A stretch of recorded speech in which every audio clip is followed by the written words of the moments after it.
दोस्तों नमस्कार, स्वागत है आप सभी का पीके एजुकेशन कोर्स पर। आज हम आपके साथ देखेंगे संसदीय प्रणाली। संसदीय प्रणाली क्या है, इसकी विशेषताएं क्या क्या हैं, और आगे आने वाले वीडियो में मैं आपको बताऊंगी संसदीय प्रणाली की कमियां क्या हैं और उसके लाभ क्या हैं। तो आज हम फिलहाल देखेंगे कि संसदीय प्रणाली क्या है।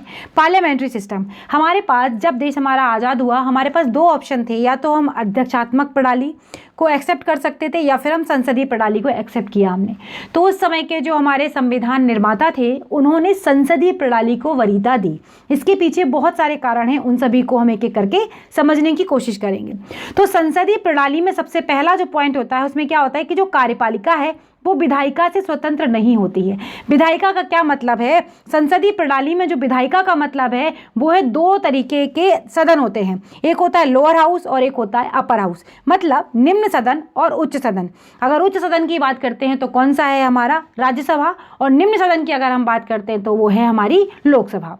पहली बात। अब अगर यहाँ पर आप देखें कि संसदीय प्रणाली में कार्यपालिका विधायिका से स्वतंत्र नहीं होती, बल्कि होता क्या है, विधायिका में जिस दल को आधे से अधिक सदस्यों का समर्थन प्राप्त होता है उसी दल का प्रतिनिधि समूह मंत्री परिषद के रूप में कार्यवाहक बन जाता है। जैसे कि अगर मैं बात करूं, लोकसभा के चुनाव जो होते हैं वो प्रत्यक्ष रूप से होते हैं और उसमें जिस दल को अधिक वोट मिलते हैं वही दल सत्ता में आगे बढ़ जाता है और वही दल सत्ता में आता है।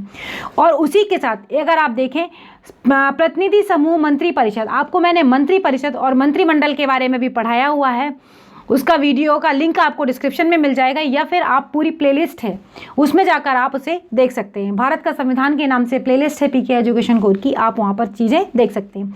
संसदीय प्रणाली वगैरह भी मैंने वहाँ पर पूरी आपको डिटेल में समझाई हुई है, पर एग्जाम के लिए रिवीजन के तौर पे मैं आपके सामने दोबारा लेकर इसे आई हूँ। तो ठीक है, हमने इसे अब इसी व्यवस्था को भारत में अपनाया है। कई बार पूछा जाता है एग्जाम में कि भारत में किस व्यवस्था को हमने अपनाया है, तो ये अपनाया है पार्लियामेंट्री सिस्टम को, संसदीय प्रणाली को अपनाया गया है। इसका एक और महत्वपूर्ण पॉइंट है क्या, संसदीय प्रणाली में राज्यसभा का महत्व जो है वो केवल सिंबॉलिक या नाम मात्र का होता है। मैं आपको राज्यसभा की भूमिका बताऊंगी, सारी चीज़ें आपको क्लियर करूंगी। राज्यसभा का जो कार्यपालिका में बहुत ज़्यादा हस्तक्षेप नहीं होता है, लेकिन राज्यसभा की भी अपनी एक वैल्यू है और बहुत ज़्यादा चीज़ें जो राज्यसभा में होती हैं वो बहुत ज़्यादा इंपॉर्टेंट होती हैं। तो यहाँ पर लेकिन संसदीय प्रणाली की जब हम बात कर रहे हैं तो ये बताया जा रहा है कि सिंबॉलिक या नाम मात्र की होती है, इसका वास्तविक रूप से शासन पर कोई प्रभाव नहीं पड़ता है। ये डायरेक्टली किसी चीज़ को, अगर हम धन विधेयक की फॉर एग्जांपल बात कर लें, धन विधेयक के मामले में ज़्यादातर अधिकार किसे प्राप्त हैं, वो सारे के सारे लोकसभा को प्राप्त हैं। तो राज्यसभा थोड़ी महत्वहीन हो जाती है, लेकिन ऐसा नहीं है कि राज्यसभा बिल्कुल ही महत्वहीन है, उसका कोई मतलब ही नहीं है, सारे राज्यों का प्रतिनिधित्व करती है। तो वो सारे फैक्टर से फिर आगे डिटेल में हम एक एक करके सारे आपको बताएंगे, लेकिन अभी आप फिलहाल में इतना समझिए कि संसदीय प्रणाली क्या है। तो वास्तविक रूप से इसका शासन पर कोई प्रभाव नहीं पड़ता है। संसदीय प्रणाली में विधायिका दो सदनों में विभाजित होती है, एक होता है निम्न सदन और दूसरा होता है उच्च सदन। तो निम्न सदन की अगर मैं बात करूं, मैंने आपको बताया जैसे कि लोअर हाउस, अपर हाउस, तो ये हो जाएगी आपकी निम्न सदन लोकसभा और उच्च सदन हो जाएगी आपकी राज्यसभा। पहली बात। अब है निम्न सदनों जो हैं लोअर हाउस में जन साधारण द्वारा सीधे निर्वाचित होते हैं। मैंने अभी आपको बताया कि निम्न सदन जो है लोकसभा, उसमें क्या होता है, जन साधारण से सीधे निर्वाचित होता है। उच्च सदन में निर्वाचन विभिन्न प्रांतों के जो प्रतिनिधित्व होते हैं, जगह जगह जो लोग हैं उन सभी को प्रतिनिधित्व दिलाने के लिए, या फिर जो गणमान्य नागरिक हैं और जो योग्य सांसद हैं, कई बार क्या होता, योग्य सांसदों को बनाने के लिए भी ऐसा किया जाता है। और इसमें होता क्या है, कई बार जैसे देखा ना, कोई विशेषज्ञ होगा, जैसे फॉर एग्जांपल बात करूं मैं क्रिकेट के लिए, अगर विशेषज्ञ के तौर पर देखा जाए तो राज्यसभा में अगर ये जाते हैं, जैसे इनका क्या नाम है, सचिन तेंदुलकर फॉर एग्जांपल, सचिन तेंदुलकर अगर वहाँ पर सांसद बन के पहुँचे हैं तो क्या है इस चीज़ का राज्यसभा में कि वो विशेषता रखते हैं अपने पूरे क्षेत्र में, उनको बहुत ज़्यादा नॉलेज है, लेकिन वो सामने जनता के आगे निर्वाचन होना, ये सारी चीज़ें पसंद नहीं करते हैं। तो ये चीज़ किया जाता है। तो सामान्य निर्वाचन की प्रक्रिया में भाग नहीं लेते हैं कौन, राज्यसभा में। व्यवहारिक राजनीति से मतलब असहज होते हैं, असहजता महसूस नहीं कर सकते हैं, ऐसा भी कहा जाता है।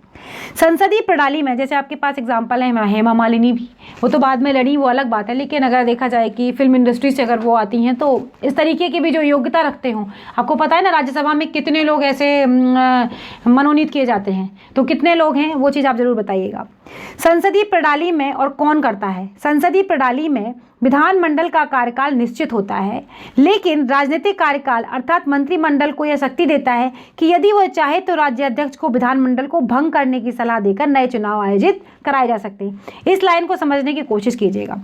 देखिए, जो मंत्री परिषद होती है वो मंत्री परिषद किसी भी समय भंग हो सकती है अगर वो अपना सत्ता में है जब तक कि उसके पास बहुमत है।